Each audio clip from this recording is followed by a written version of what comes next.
Voilà maintenant 63 ans où le Cameroun est un pays indépendant. Après cette indépendance, le Cameroun a décidé de se restructurer et de se relever afin de pouvoir devenir un pays développé. Mais là, il y a un petit bémol. Pour devenir un pays développé, l'un des ingrédients principaux pour cela, c'est l'énergie. L'énergie permet de construire des bâtiments, l'énergie permet de construire des objets métalliques, l'énergie permet d'alimenter nos maisons, c'est-à-dire en d'autres termes, l'énergie permet de faire tout. Vous l'aurez donc sûrement compris, dans ce numéro, on parle de l'énergie électrique. Et Dieu seul sait si on a assez d'énergie pour pouvoir alimenter toutes les applications que je viens juste de citer. Alors, au lieu de me plaindre sur les différents manquements que je viens de citer, j'ai décidé d'aller à la rencontre d'un ingénieur en génie électrique qui va pouvoir nous faire véritablement comprendre quelles sont les causes techniques de ces problèmes que l'on constate dans le domaine de l'énergie.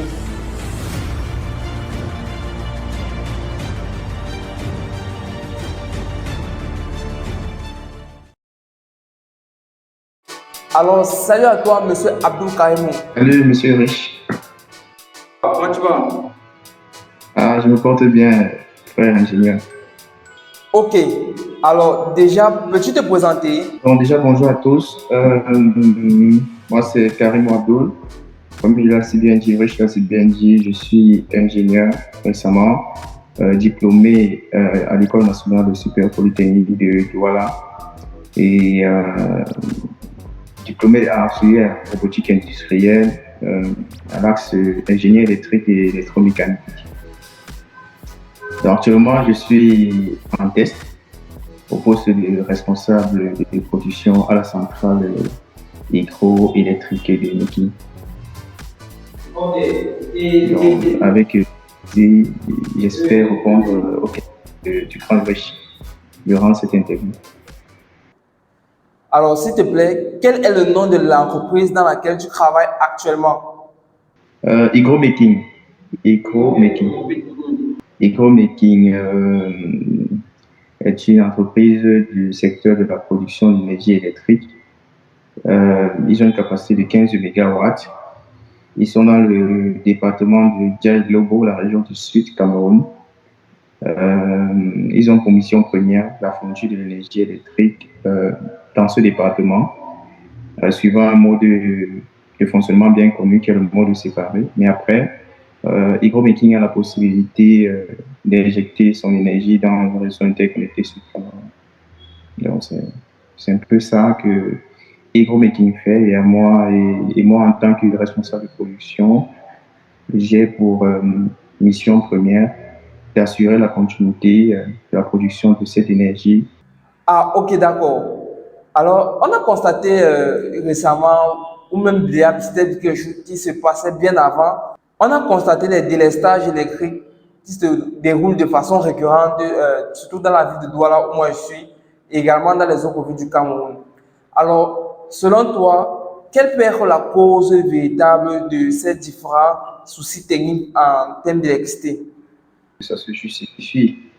La toute première raison va se situer dans le secteur de la production. Actuellement, nous sommes en période de sèche et il y a une mauvaise coïncidence, celle qui donne la possibilité à certaines entreprises du secteur de la production, en plus du domaine de l'ICO, qui s'offrent ce luxe de vouloir faire l'entretien de leurs équipements. Donc, pour résumer, que si on va rester dans la production de l'énergie électrique, le véritable problème ici, c'est que les eaux tarissent et on n'a plus les mêmes hauteurs de chute, on n'a plus les mêmes débits. Du coup, on n'a pas la possibilité de produire l'énergie avec laquelle, c'est-à-dire capacité nominale, capacité maximale. Et on ne peut que donner ce que la nature nous donne, quoi. Donc, c'est ça le problème côté production. Justement, sur ce point des barrages, quelle peut être la capacité maximale de l'ensemble des barrages hydroélectriques du Cameroun? Ou plutôt, prenons un barrage précis que toi, par exemple, tu connais. Quelle peut être la capacité maximale de ce barrage-là? Cameroun, le Cameroun aujourd'hui a une puissance installée de près de 1,5 gigawatts, donc près de 1500 mégawatts. Ça, ce sont les chiffres installés. Mais à côté, le Cameroun a cette possibilité par malheur, cette possibilité de pouvoir fournir près de 70% de cette puissance-là, de distribuer cette puissance-là. Il y a d'autres raisons, il y a les pertes en ligne et tout. Il y a aussi les limitations en charge. On a les coûts qui sont limités. Maintenant, pour certaines centrales, s'il faut être un peu plus spécifique, je ne sais pas si c'est la question, dans le domaine de l'hydro, aujourd'hui, on en arrive bientôt avec une capacité de 420 mégawatts. Et on pense que le National viendra résoudre un gros déficit. Sur 1500, si on a un 400 mégawatts, 420 mégawatts qui s'ajoutent, ça fait beaucoup. Mais avant ça, on a San Lolo qui a une capacité de 384. Il y a 264. On a Tribi dans le thermique qui est en troisième position avec un 216 mégawatts. Et le reste, ça dit la centrale Obaba, la centrale Obaba, Oyomabang et tout, il tourne autour de 80, 60. On a aussi Mevele qui a 201. Donc on a des centrales, mais le malheur aujourd'hui, c'est que ces centrales-là, la plupart sont arrivées à des heures où il faut les maintenir. Donc, du coup, ça coïncide avec cette période d'assèchement, n'est-ce pas? C'est-à-dire que si Making a la possibilité de donner dans ces 15 qui ont été installés 11 MW, mais Making se retrouve en train de donner seulement 2 MW à cause des conditions liées au potentiel d'eau que nous n'avons plus. À côté, nous avons Mevele qui ne peut que donner aujourd'hui 80. Je prends des chiffres 80. Et sur ces 201, si on ne donne que 80, on a un gros trou. On a un très grand trou, je vais dire, pardon, qui se crée entre ces 201 et ces 80. Donc, on a près de, si je vais dire, 120 d'énergie qui n'est pas enfoncée dans le réseau. Et ça cause vraiment un problème. Si j'essaie de résumer à peu près ce que je viens de dire, en fait, au Cameroun, il y a deux grandes principales sources d'énergie. Une source d'énergie thermique et une source d'énergie hydroélectrique qui provient des cours d'eau. Or, au Cameroun, les sources d'énergie hydroélectrique constituent la plus grande partie de l'énergie que nous utilisons. Ainsi, cela cause que nous sommes dépendants des saisons, vu qu'il y a des moments de saison sèche où les eaux tarissent et il y a un peu moins d'eau qui vont permettre de faire tourner les barrages pour fournir l'énergie électrique. Est-ce que c'est bien ça que je pense que tu essayais de dire? En grosso modo, c'est ça. C'est ça qui peut justifier le délestage. C'est ça qui peut justifier le délestage. C'est qu'au niveau de la pollution, on n'arrive pas à satisfaire la consommation. On n'arrive pas à satisfaire la consommation parce que... Mais en plus de cela, nous avons également les pertes en ligne qui constituent également un grand taux dans les pertes en énergie. Considérant donc plus précisément les pertes en ligne sur les lignes électriques, en fait, les pertes en énergie, quelles sont les entreprises qui sont chargées de ces lignes électriques et qui, par ricochet, selon moi, doivent s'assurer d'optimiser ou plutôt de minimiser les pertes en ligne qui sont sur ces câbles-là? Le responsable du transport de l'énergie au Cameroun, c'est Sonatrel.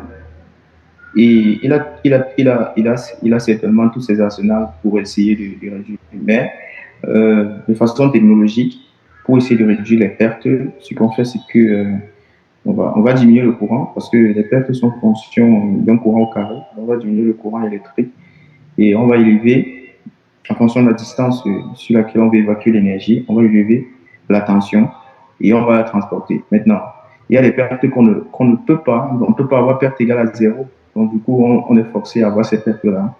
Mais ça n'empêche qu'il y a des techniques qui sont développées par ces entreprises-là pour essayer de réduire encore mieux ces pertes en ligne. Il y a le matériau, aujourd'hui, il y a des grands matériaux, des conducteurs, c'est les solutions premières, des conducteurs qui sont conçus spécifiquement pour essayer de maximiser, n'est-ce pas, l'énergie véhiculée tout en réduisant les pertes en ligne. Dans la culture populaire ici au Cameroun, la majorité de la population, moi bien sûr, j'en fais également partie, malheureusement. Mais bon, quand on coupe l'énergie électrique, c'est-à-dire lorsqu'il y a des délestage électrique, le premier réflexe qu'on a, du fait qu'on est vraiment touché, c'est que Eneo, remets-nous la lumière. Pourquoi tu fais ça? Alors, j'aimerais savoir, pour toi, est-ce vraiment Eneo qui est la cause de la majorité des coupures d'énergie électrique? Qu'est-ce que tu peux dire par rapport à cela? C'est clair, Eneo au Cameroun est considéré comme l'unique distributeur d'énergie électrique, l'unique, la seule entité qui a le droit de commercialiser l'énergie au Cameroun. Donc, du coup, c'est tout à fait normal. C'est chez nous que tout le monde paye les factures. Donc, c'est un peu normal que quand il y a un problème, on accuse Eneo. Mais Eneo, en partie, n'est pas, en grande partie, n'est pas responsable en fait de ça parce que Eneo s'est fait assister depuis la production par plusieurs entreprises jusqu'à la distribution. Mais le souci est que Eneo n'est pas content quand il n'alimente pas. Il n'est pas content quand il ne vend pas. C'est cet argent-là qu'il récupère quand il vous vend. Quand il nous vend l'énergie électrique, qu'il parvient à payer ses employés, et puis bon, voilà, il se fait aussi du chiffre. Mais il y a des problèmes, des sérieux problèmes, des trois secteurs, production, transport, distribution, il y a plus de sérieux problèmes dans la distribution. Et cela peut causer ces soucis à Eneo. C'est de réels problèmes. Oui, des problèmes de vandalisme, des problèmes entre guillemets, ce qu'on appelle littéralement quartier, sont lourds. Donc, tout ça peut constituer vraiment des problèmes pour Eneo. Donc, Eneo, en grande partie, n'est pas responsable de cela. Bon, ici, si j'essaie de faire une généralisation, je pense que, ou ce que je sais, c'est que l'énergie électrique, généralement, avant d'être utilisée dans les industries ou dans les ménages, il a trois grandes phases où il passe. Première phase, la phase de production. Dans le cas d'espèces, on va parler des barrages hydroélectriques qui fournissent donc, qui produisent de l'énergie. Ensuite, la deuxième phase, c'est la phase de transport où on a des lignes qui permettent le transport de l'énergie. Et ensuite, la dernière phase, la troisième phase, la phase de distribution de l'énergie électrique, c'est-à-dire là où maintenant on prend cette énergie qui a été transportée et on l'insère dans les ménages, dans les industries. Je pense que principalement, Eneo s'occupe presque exclusivement de la partie croix, c'est-à-dire la partie de la distribution d'énergie électrique. Alors donc, concernant donc les deux autres parties, comme on a dit, la partie de la production et la partie du transport de l'énergie, quelles sont donc les entreprises qui s'occupent donc de cela? Vu qu'on sait que la distribution, c'est exclusivement vers Eneo. Alors, quelles sont les entreprises qui s'occupent de non seulement la production et également les autres qui s'occupent du transport?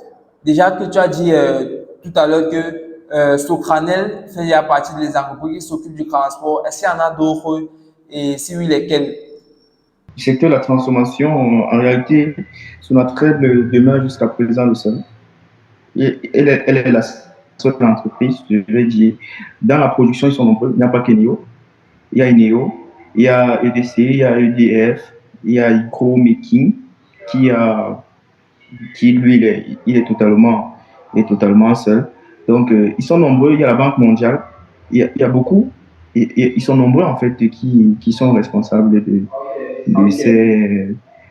la production. Mais à la distribution, c'est uniquement Eneo. Distribution, commercialisation, c'est uniquement Eneo. Là, les entreprises dont tu parles dans le secteur de la production, j'ai plus l'impression que ce sont des entreprises qui mettent juste leur capital dans une autre entreprise, mais qui va permettre d'exploiter ou de réaliser le barrage et d'exploiter après ce barrage.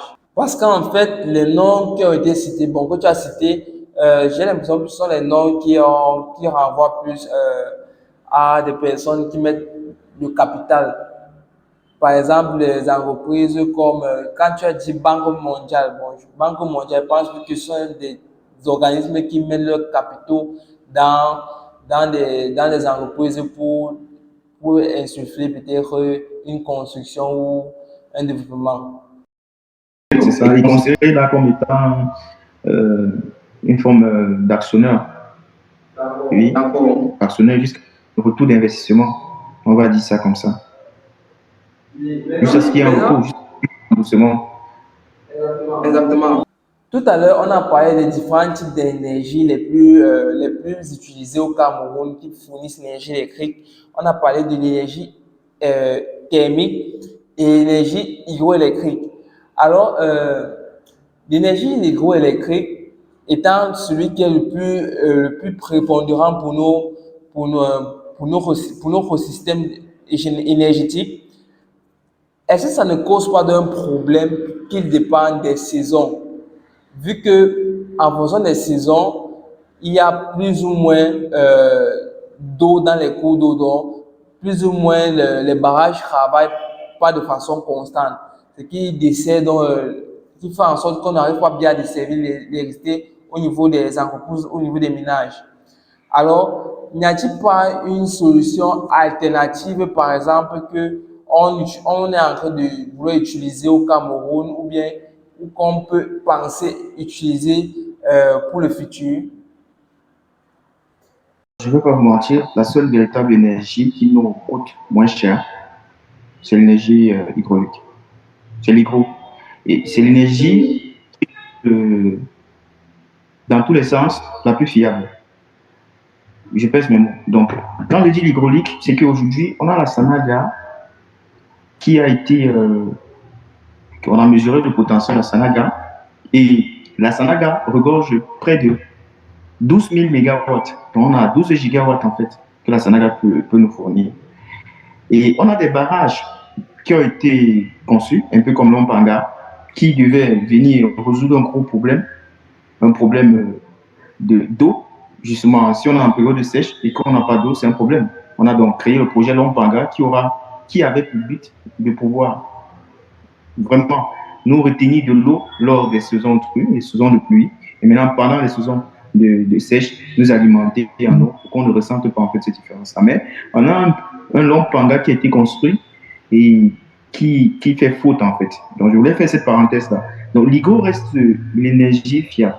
Moi, je me dis, si aujourd'hui le gouvernement doit miser sur une énergie, c'est l'hydro.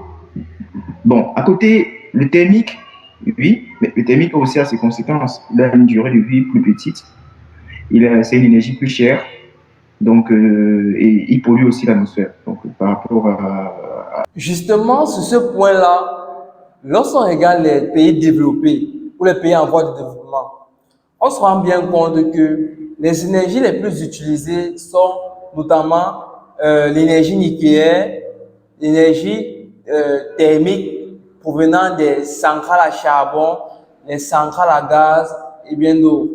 Et pour eux, les énergies renouvelables, parce que on va dire l'énergie hydraulique fait généralement partie de ces énergies renouvelables. Les énergies renouvelables, telles que l'hydraulique surtout, ne viennent que dans ce point pour venir, on va dire, compenser ou pouvoir suppléer la demande de la population, mais ce n'est pas vraiment la source principale d'énergie. Alors, ce ne sera pas assez dérisoire pour nous de se baser sur cette énergie-là pour pouvoir comment dire, s'industrialiser, étant donné que on peut se rendre compte que cette énergie-là ne sera pas suffisante vu qu'elle est déjà instable. On a une énergie stable. Et qui dit industrialisation dit grande consommation en énergie pour les usines et même pour les différents ménages qui s'ajoutent et tout. Oui, c'est une très, très belle question. C'est vrai, le nucléaire, dans les pays fortement industrialisés, euh, constitue la plus grosse source, en fait. Constitue la plus grosse source d'énergie primaire qui contribue à la production d'énergie électrique et même pour d'autres énergies. Donc, de façon plus précise, je préfère dire que nous, on n'est pas encore prêt. On n'est pas encore prêt à accepter cela.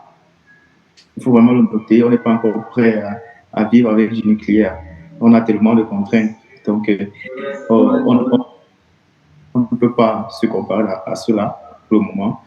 Donc, ce qu'on peut faire, c'est d'exploiter ce que la nature nous a donné et de faire avec. Donc, quand je dis exploiter, c'est que contrairement au thermique qui nous coûte extrêmement cher, c'est vrai qu'en investissement, l'hydraulique coûte plus cher, mais il sera préférable de viser sur notre capacité.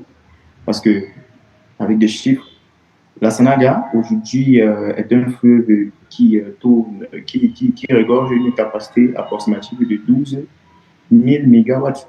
Les 12 000 mégawatts, ça veut dire qu'on a 12 gigas disponibles uniquement sur le fleuve de la Sanaga. Le Cameroun, c'est une Afrique en miniature qui regorge tellement de fleuves. Donc, avec tous ces fleuves-là, on a la possibilité quand même d'atteindre un certain quota d'énergie qui pourra répondre. Donc, pour moi, pour prendre la question, je pense qu'on devrait davantage miser plus sur l'énergie hydraulique, l'énergie thermique, et même le blanc, aujourd'hui, et l'Occident, tant on vouloir supprimer cette énergie. On a par exemple l'Allemagne, aujourd'hui, qui fait partie des pays qui ont misé fortement sur le thermique. Qu'est-ce que je vais raconter sur l'éolienne? Donc, l'éolienne constitue une très grande partie, je crois, dans les 30 à 33% de leur énergie produite. Donc, il est préférable de tendre vers les énergies propres. Et le thermique n'en fait vraiment pas partie, même le nucléaire, ils n'en font pas partie. Donc, je pense que le bon défi est de se concentrer sur l'hydraulique, le solaire aussi, hein, l'hydraulique, le solaire, et on pourra faire beaucoup de choses. Bon, maintenant, une question un peu plus personnelle. Étant donné que moi, j'ai fréquenté à PK17, donc à l'École nationale supérieure polytechnique de Douala, notamment on était camarades et tout, on se connaît. Bon, on a eu à constater des choses.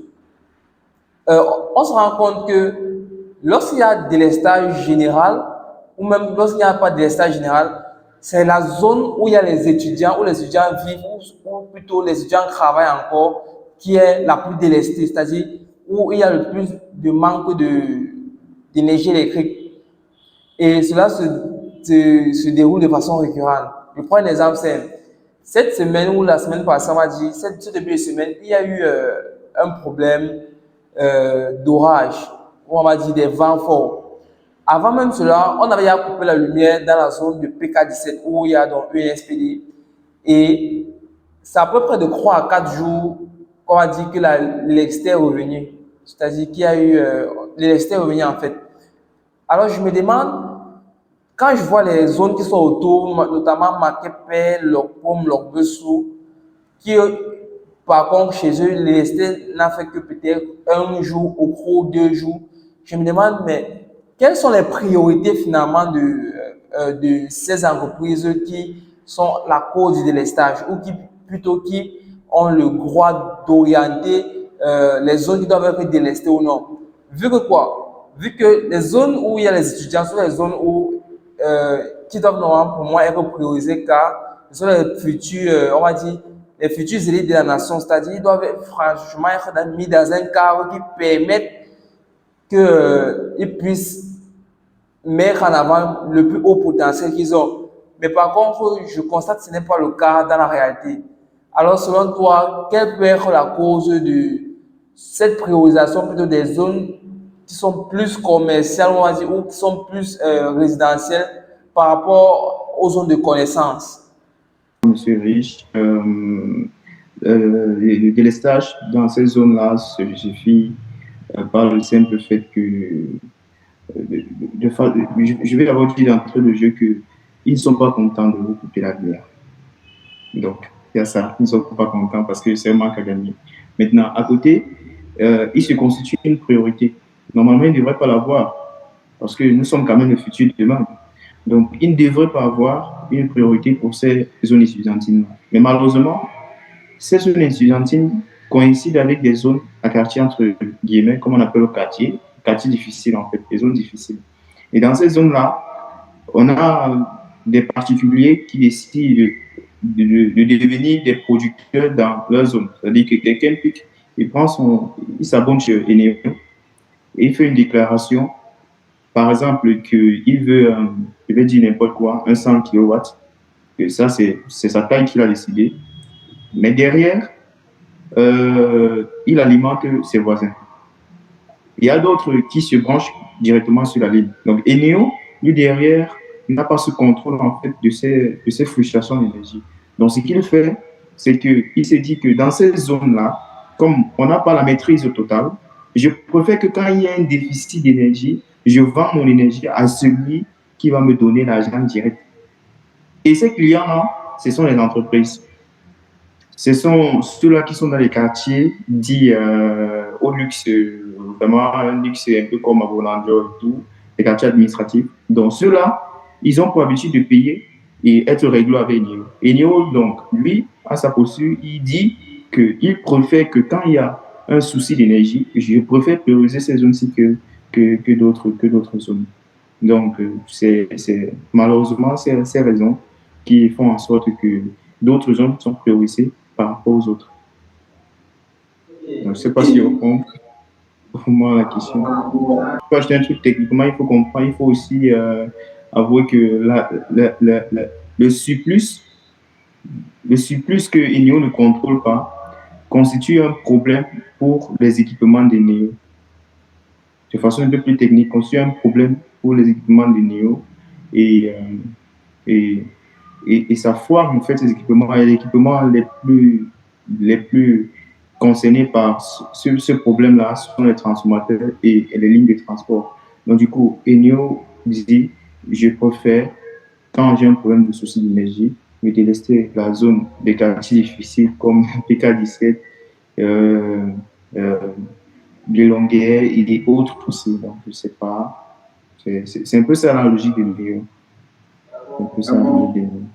Ok, bon, tes réponses sont assez, on va dire, c'est plutôt logique, on m'a dit. Mais passons donc à la prochaine question. Bon, au vu de ces manquements au niveau de l'énergie électrique, des délestages électriques que j'ai cité qu'on a cité en fait dans cette vidéo, euh, quelles sont selon toi les solutions qui sont en train d'être mises en œuvre? Pas même selon toi. Quelles sont les solutions que je constate dans le secteur de l'énergie? Les solutions qui sont en train d'être mises en œuvre et ou même encore, quelles sont les solutions que toi tu penserais qu'il serait intéressant de mettre sur pied pour pouvoir parler à ces problèmes-là? Si bien dit, il y a des solutions. Le gouvernement camerounais émerge ces solutions-là. Ils sont en train de. Ils ont des projets. On a par exemple la centrale d'Ewen à Sakbaye Beni, toujours qui est sur le fleuve de la Sanaga, qui est un projet de 1 mégawatt, qu'est-ce que je raconte, de 1000 mégawatts, de 1 gigawatt.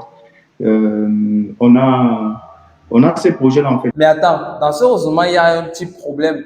Parce que la machine de barrage dont tu parles là, c'est beau. Ce n'est pas les premiers barrages en fait, qui sont censés être construits. Mais on constate quoi? On constate que la machine de barrage qui sont peut-être en train, qui devaient être construits, sont soit n'ont pas été terminées véritablement, ou soit n'ont pas été terminées à temps, ou soit n'ont même pas pu remplir la totalité de leur cahier des charges et n'arrivent pas donc à fournir la réelle capacité qu'elles devaient fournir pour ces barrages-là. C'est-à-dire, si ça veut être 2000 mégawatts, on se rend compte que, étant donné un quoi quelconque qui est dû lors de la conception ou de la réalisation, on n'arrive pas à atteindre ce qu'on espérait. Alors, est-ce que ça serait un peu trop de refaire les mêmes choses pour pouvoir toujours essayer de résoudre ce même problème? C'est riche, c'est un peu comme si on pourrait, parce qu'au fur et à mesure qu'on crée, il y a de la charge, il y a des entreprises qui se naissent et tout, c'est vrai ce que tu dis. Je comprends là que tu es informé de la chose. Mais on n'a pas d'autres alternatives. On ne peut que créer avec ce qu'on a. Et s'il va falloir qu'on va miser sur l'énergie qu'on a à notre guise, qui est l'énergie hydraulique en premier. Donc moi, je dirais qu'il est préférable que dans l'ensemble des projets nationaux, il sera plus conviviable d'orienter ces projets, n'est-ce pas? Il sera convivial d'orienter ces projets vers la construction de nouveaux barrages. Par exemple, je prends l'exemple de Hygroméquine aujourd'hui, qui est un projet à la base qui devait avoir une capacité de plus de 50 mégawatts, mais avec le manque, le problème de financement, on s'est limité à 15 mégawatts. Donc, on a moi, à mon niveau, ce que je peux dire, je ne veux pas entrer dans la politique, mais ce que je peux dire, c'est qu'on a une très grande capacité énergétique, on a un très grand potentiel hydraulique. Donc, il est préférable que le gouvernement camerounais mise plus, n'est-ce pas, vers ces solutions-là. Il faut être contraire. Je ne vais pas créer une autre énergie, je vais utiliser ce que j'ai. Donc, pour moi, il est préférable que, voilà, on mise plus sur ces énergies qui sont disponibles à notre portée. Maintenant, il y a les énergies solaires qui, en réalité, pour moi, ne sont pas les énergies vraiment très puissantes. C'est pas une énergie très puissante, c'est une énergie propre, c'est vrai, c'est une énergie très durable, mais ce n'est pas une énergie qui va vraiment venir répondre de gros problèmes énergétiques. Bon, l'énergie éolienne et l'énergie solaire, du fait de leur rendement, ce sont des énergies qui ne sont pas vraiment fiables pour pouvoir alimenter pour pouvoir avoir de grands rendements, on va dire comme ça. Les technologies ne sont pas encore très poussées, mais ce que je peux dire en ce qui concerne ces énergies, elles peuvent toujours être exploitées. C'est-à-dire qu'il peut y avoir des projets dans des communes. On peut décider de faire ça dans des communes que, à la place, c'est les énergies qui coûtent aussi cher. Parce que dire que tu imposes ça à un habitant, il va te dire, non, fais-moi m'abonner chez Néo et moi, c'est ce qui m'arrange. Donc, ce qu'on peut faire, c'est que ces énergies, c'est-à-dire, on arrive par exemple à PK17, on mise sur, on crée un point où on va créer un parc solaire. Et ce parc solaire aura pour rôle de faire ce qu'on appelle un éclairage général et public qui va alimenter l'ensemble du quartier, quoi. Et bon, maintenant, ce qu'on peut faire, c'est que cette énergie-là, avec toute la technologie possible, on peut la vendre maintenant à certains particuliers qui, eux, maintenant, vont l'utiliser, mais pour des fins d'éclairage, Donc, c'est une autre possibilité, une autre éventualité. Mais ce sont des énergies chères. Parce que 1 mégawatt dans le solaire, c'est 1 milliard. 1 mégawatt, c'est 1 milliard. C'est tellement. 1 milliard, c'est l'équivalent d'1 milliard. Oui. L'équivalent d'1 mégawatt, c'est 1 milliard dans le solaire. Et ça, c'est à des panneaux solaires à moindre coût. Donc, il faut vraiment le dire. Alors que dans l'hydraulique, c'est encore plus bas. Dans le thermique, c'est encore bien plus bas. Donc, pour faire, moi, mes solutions, c'est qu'on s'oriente plus vers l'hydraulique pour le moment, en attendant de passer d'autres solutions à venir. Donc, pour le moment, c'est ça ce que moi je propose. Alors, pour terminer cette vidéo, ça c'est la dernière question. Je vais essayer de me centrer un peu sur toi. Quelles sont personnellement, c'est-à-dire pour toi, quelles sont personnellement les contributions que toi tu penserais à ton niveau que tu pourrais apporter qui puissent contribuer à résoudre ces problèmes de délestage électrique ou encore d'instabilité de l'énergie électrique au Cameroun? Le premier problème, c'est la première solution. Désolé, pardon. Je l'ai développé en deux axes, en plusieurs, en fait, en deux principales. Mais le premier axe, c'est en ce qui concerne la formation. On n'est pas encore prêt. Réellement, quand j'attaque ce domaine-là, je sens qu'à l'école, il y a beaucoup de choses qui ne sont pas encore vues. Donc, acquérir une grosse expérience, une très grosse expérience professionnelle, et puis rentrer vers l'académie et pour essayer de davantage appuyer dans la formation. Maintenant, pour revenir au côté un peu plus professionnel, c'est-à-dire un autre plus, en dehors de l'aide que je peux apporter à mes cadets, ce sera de pouvoir participer à ces projets-là dans l'avenir, pouvoir participer à des projets créer un très grand bureau d'études, et c'est bien en cours, créer un très grand bureau d'études qui pourra entrer en jeu dans les marchés et proposer les meilleures solutions technologiques, bien dans le sens hydro que dans le sens d'énergie renouvelable en grosso modo. Donc, si je veux résumer, monter une boîte qui va permettre de rendre les services et pas contribuer, n'est-ce pas, à la résolution de ces problèmes de déficit d'énergie, mais à côté aussi former mes cadres académiques. En grosso modo, c'est ça.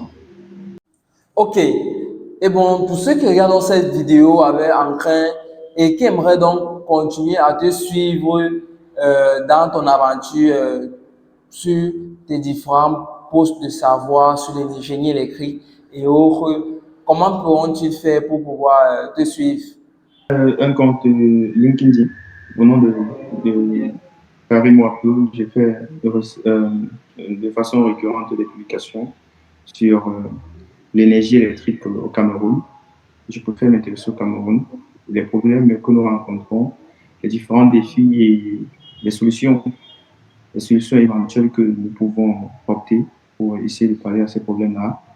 Mais également sur Facebook, je suis en train de vouloir payer une session Facebook où je vais permettre aussi je vais donner la possibilité à tous ceux qui vont me suivre de le faire là-bas. Je ferai le même travail que je fais sur LinkedIn. Voilà, et également profiter peut-être de ce partenariat entre toi et moi pour essayer de communiquer au mieux sur mes projets futurs, mes projets actuels. Bon, ce fut un plaisir pour moi de pouvoir partager les connaissances et j'espère que peut-être dans un futur, on pourra encore peut-être collaborer pour pouvoir échanger ainsi les connaissances, peut-être au niveau de, peut-être toi, au niveau de ton blog et tout. Alors, comme tu le vois, Abdul, je fais cette vidéo pour pouvoir essayer de partager les connaissances qui sont, on va dire cachées, mais qui sont pas très mises en avant sur le public camerounais, peut-être même africain, les connaissances scientifiques, surtout dans le domaine d'abord de l'ingénierie, pourquoi pas dans le domaine de la tech, le domaine de la science, afin d'essayer de pouvoir faire un peu voir ces domaines-là ou vulgariser ces domaines-là vers les populations un peu plus éloignées de cela. Alors, je te remercie encore une fois de plus. Nous sommes dans ainsi donc véritablement maintenant à la fin de cette vidéo. J'espère que vous avez aimé, j'espère que vous avez pu un peu plus apprendre sur les différentes raisons ou les causes qui sont vraiment à l'origine des délestages électriques. Et si bien sûr donc vous avez aimé, n'hésitez pas de liker, de vous abonner et cliquer sur la cloche de notification et enfin de partager parce que je pense que ça pourrait intéresser vos entourages. Alors, merci et à la prochaine.